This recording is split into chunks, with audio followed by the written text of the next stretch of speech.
서상목 칼럼 균형시대는 우리 사회의 다양한 현안과 문제를 냉철한 머리, 그러나 뜨거운 가슴으로 균형 있게 탐구해보고자 합니다.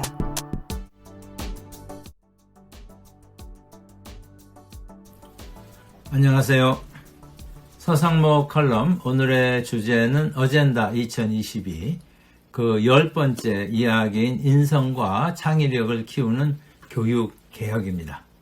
먼저 그 책 한 권을 소개하겠습니다. 미국 하버드 대학 경제학과 교수인 클라우디아 골딘과 로렌스 카츠가 공저한 교육과 기술의 경주, 영어로는 The Race Between Education and Technology라는 책이 있습니다. 이 책에서 저자들은 교육이 기술과의 경주에서 뒤처질 때 경제 성장이 느려지고 또 경제 불균형이 확대되는 반면에 교육이 기술을 앞서갈 때는 경제가 빠르게 성장하고 경제 불균형도 개선된다라고 주장을 하고 있습니다. 이들의 분석에 의하면요, 미국은 1900년부터 1970년대까지는 교육, 경제 성장, 그리고 소득 분배가 선순환을 이루었습니다. 그러나 1980년 이후에는 교육이 기술 발전 속도를 따라가지 못함으로써 불균형이 악화되었다고 합니다. 같은 논리를 우리나라에 적용을 하면요, 경제 분야에서 이른바 한강의 기적은 한국인의 그 높은 교육열에 힘입어서 우수한 인적 자원이 축적된 결과로서 이 과정에서 소득 분배 역시 비교적 양호했다는 특징이 있습니다. 그러나 1990년대 이후 경제 성장 속도가 둔화되고 또 소득 불균형이 심화되고 있습니다. 그런데 그 핵심 원인은 우리의 그 경직된 교육 시스템이 4차 산업혁명 시대에 필요한 창의력과 또 인성을 겸비한 인재를 충분히 양성하지 못했기 때문이라고 할 수가 있습니다. 따라서 우리의 교육 시스템을 4차 산업혁명 시대를 선도하는 방향으로 개혁하는 것은 이번 대선 과정에서 반드시 부각되어야 하는 시대적 정책 과제임에 틀림이 없습니다.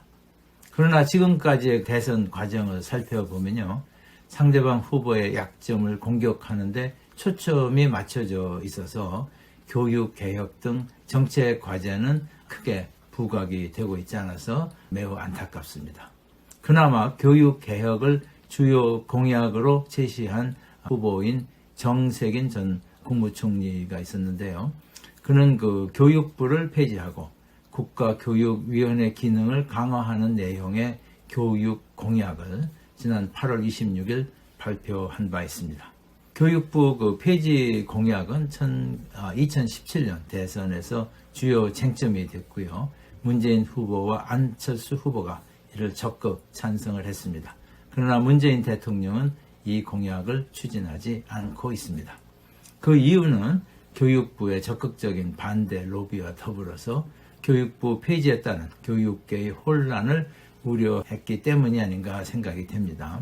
인간의 다양한 능력을 평가하고 개발시키는 것이 중요하다는 그 주장하는 이른바 다중기능 이론이라는 게 있는데요.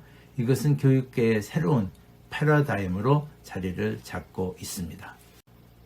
이 이론을 개발한 하버드 대학 하워드 가드너 교수는 미래 사회의 그 인재가 갖추어야 할 마음 자세로 윤리적 마음, 존중하는 마음, 또 훈련된 마음에 더해서 종합하는 마음, 또 창조하는 마음 등을 제시한 바가 있습니다.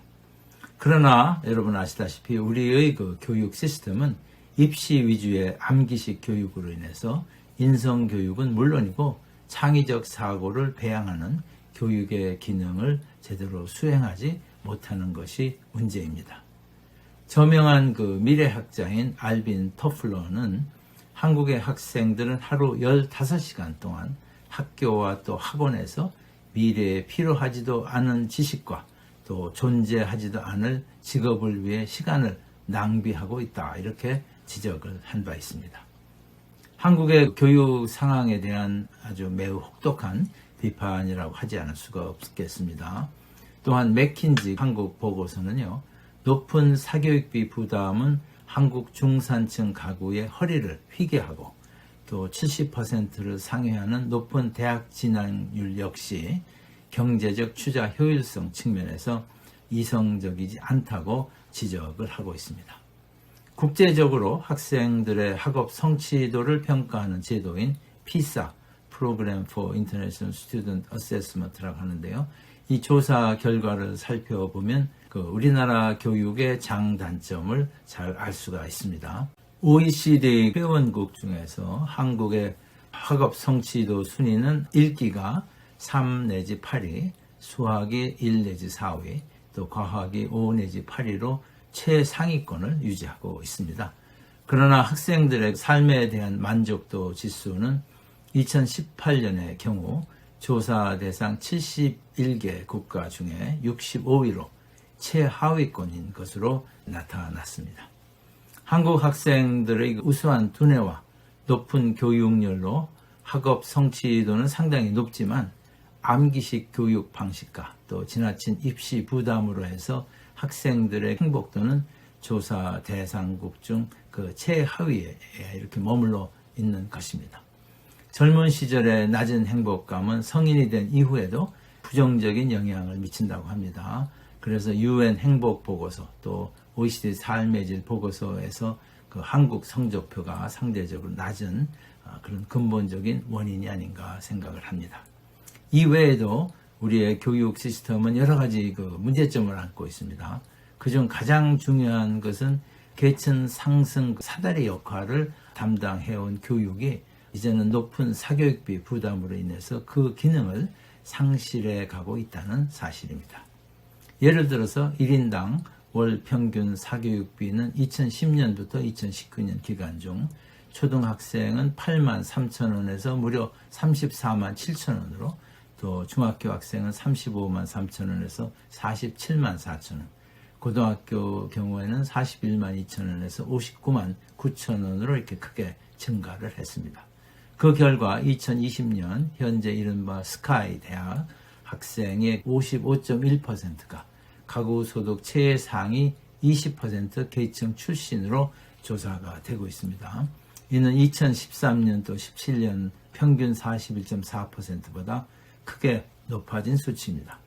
교육부 조사에 의하면 2019년 현재 사교육비 총액은 무려 21조 원에 이르고 사교육비 참여율은 74.8%, 학생당 평균 사교육비는 21만 원으로 나타났습니다. 그동안 정부는 사교육을 공교육으로 흡수한다는 목표를 세워 다양한 정책을 추진했습니다만 모두 실패했음을 잘 알 수가 있습니다. 1997년 김영삼 정부는 민주시민 교육을 교육개혁 과제로 설정하고 교육부의 민주시민 교육과를 신설을 했습니다. 그리고 2015년부터는 인성교육진흥법이 시행되고 있습니다만 입시 경쟁이 최우선인 우리의 교육 풍토에서 가정과 학교에서의 인성교육이나 또 민주시민교육은 제대로 이루어지지 않고 있는 실정입니다. 우리 교육 시스템의 또 하나의 문제점은 교육 내용과 학교 구조가 저출산, 빠른 기술 혁신의 속도 등 대내외 여건 변화를 따라가지 못하고 있다는 사실입니다. 예를 들어서 초중고 학교의 학생 수는 2020년 기준 600만 명으로 1999년 대비 69.2%나 줄었습니다만 교원 수는 2020년 현재 49만 8천 명으로 오히려 35.7%나 증가를 했습니다. 또한 학력 인구의 급격한 감소를 고려하면 학교 통폐합 등 구조 조정이 아주 시급하지만 지역 주민의 반대 등으로 실적은 매우 미흡한 상황입니다. 대학의 경우에도 2024년에는 대학 정원이 입학 가능 학생 수보다 12만 4천 명이 많아지고 또 2037년에는 대학 정원의 40%도 채우지 못할 것으로 이렇게 전망이 되고 있습니다. 특히 현재 사학의 비중이 75%에 달하는 상황에서 많은 지방 소재 사립대학들이 폐교 위기에 처하게 될 전망입니다. 그러나 이에 대한 대책 역시 매우 미흡하다고 하지 않을 수가 없습니다. 교육개혁은 김영삼 정부에서 가장 심도 있게 추진이 되었습니다. 1994년 2월 전문가로 구성된 교육개혁위원회가 발족되었고 1995년 5월 31일 개혁안이 발표되었습니다. 이른바 531 교육개혁은 열린 교육, 수요자 중심 교육, 그리고 교육의 다양화와 특성화를 기본 방향으로 정하고 있습니다. 이는 OECD 가입을 계기로 선진국에서의 교육개혁 추세를 반영한 한국 최초의 대형 교육개혁 프로젝트로 지금까지 한국 교육의 흐름을 주도하여 왔다고 할 수가 있습니다. 그 후 새 정권이 들어설 때마다 새로운 교육개혁안이 추진되었습니다. 그러나 정권의 정치적 이념에 따라 내용이 달라지고 또 다음 정권에서 개선되는 일이 거의 없기 때문에 우리 교육의 아까 말씀드린 그런 근본적인 문제는 그대로 방치가 된 채 혼란만 야기해온 것이 우리 교육개혁의 현주소라고 하겠습니다. 문재인 정부 역시 혁신적 포용교육을 기치로 경제인문사회연구회가 중심이 돼서 금년 8월 종합적인 교육개혁 청사진을 발표했습니다. 교육 정책과 사회 정책의 균형과 통합을 통해서 교육, 고용, 복지의 선순환을 이루는 것을 목표로 하는 문재인 정부의 교육 청사진은 이제까지 다루지 않았던 과제들을 다루었다는 점에서 나름 특징이 있다고 하겠습니다. 그러나 정권 말기에 마련된 대책들이 실제로 추진되기는 사실상 어려울 것으로 판단이 됩니다. 이러한 상황 분석을 바탕으로 대선 공약으로 제시되기를 바라는 교육개혁 핵심 과제와 또 해법 몇 가지를 제시를 하고자 합니다. 교육개혁의 첫 번째 과제는요, 입시 준비 과정으로 전락한 초, 중, 고 교육을 정상화하는 것입니다. 이를 위해서는 학교 운영의 자율화가 이루어져야 할 것입니다. 2009년 교육자치가 실시되었지만 교육부의 권한이 교육청으로 이관되었을 뿐 단위 학교의 교육자치는 이루어지지 않고 있습니다. 또한 선거에 의해 선출된 교육감이 자신의 정치 이념을 교육 현장에 반영하려는 시도로 인해서 교육 자치의 정신에 따라 학교 운영 과정에 참여하고 있는 학부모들과 갈등이 심화되고 있습니다. 교육의 탈정치화를 이룩하기 위해서는 일선 현장의 교육은 학교가 자율성을 갖고 수행하는 관행이 정착되어야 합니다. 교육청의 독재를 견제하기 위해서 교육개혁이 교장과 또 교사들이 책임하에 교육 현장에서 일어나게 하는 제도적 장치가 마련되어야 할 것입니다. 이를 위해서는 무엇보다도 교사들이 교육 현장의 혁신의 주역이 될 수 있도록 교육 전문 대학원 제도를 도입을 하고요. 이들에게 인공지능을 활용한 맞춤형 교육을 학생들에게 실시할 수 있게 해 주어야 합니다. 이를 통해 상당수의 교사들이 교육 현장에서 새로운 혁신을 시도하는 이른바 교사 혁신가라고 하는데요. 티처 플러너 영어로 이런 역할을 할 수 있도록 해줘야 하겠습니다. 다음으로는 대학 입시 제도와 대학에서의 교육 방식을 개혁해야 초중고 교육이 정상화될 수 있다는 점을 지적을 합니다. 대학 평가에서 우리나라 대학의 위상은 아주 초래합니다. 2020년 기준으로 세계 100위권에 든 대학은 6개에 불과하고요. 30위 이내에 든 대학은 아예 없습니다. 서울대가 37위이고 그 뒤로 카이스트 39위, 고려대 69위, 포스텍이 77위, 연세대 85위, 그리고 성균관대가 88위에 머물고 있습니다.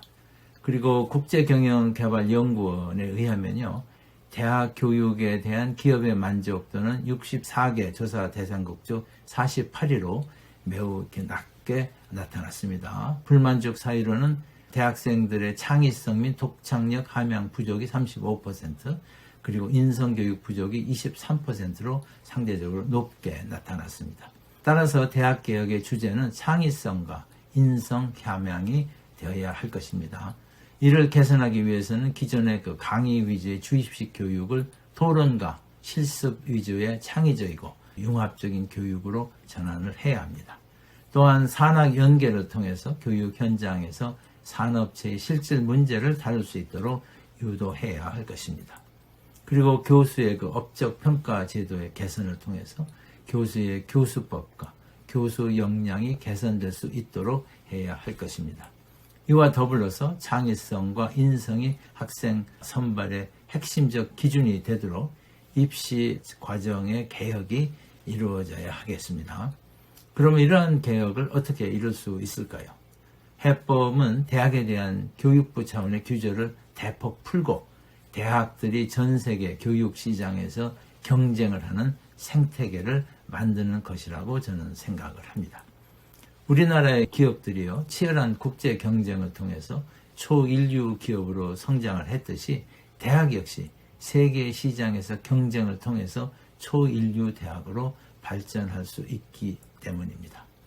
2017년 대선에서 교육부 폐지가 핵심 쟁점으로 부각된 이유도 그래야만 대학에 대한 정부 차원의 규제와 간섭이 없어질 수 있을 것으로 많은 사람이 생각을 했기 때문입니다.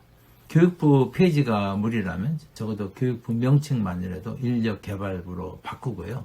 입시, 대학 정원 등 대학 행정의 주요 사항에 대한 결정권을 전적으로 대학 자율에 맡기는 개혁 조치가 필요하다고 생각을 합니다.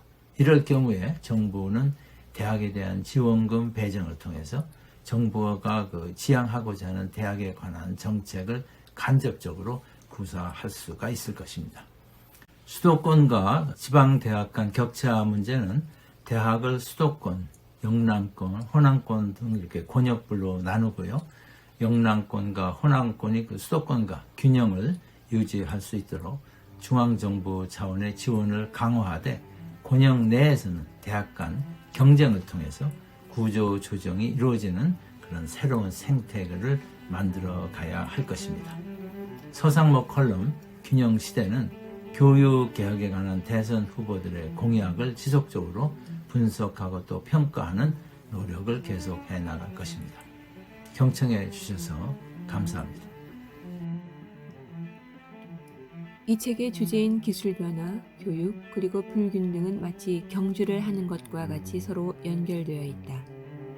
20세기 첫 세분기에는 교육을 받은 인력의 충분한 공급이 기술 진보에 따른 인력 수요를 앞질렀다. 그래서 실질 소득의 증가가 소득 분배의 악화를 초래하지 않았다. 그러나 20세기 마지막 분기에서는 정반대 현상이 발생하였는데 그 결과 소득 분배가 악화되었다. 다른 말로 표현하자면 전기의 시기에는 교육이 기술과의 경주에서 이겼으나 후기의 시기에는 기술이 교육과의 경주에서 이긴 것이다. 결론적으로 불균형의 심화는 교육 발전의 실패에 기인한다.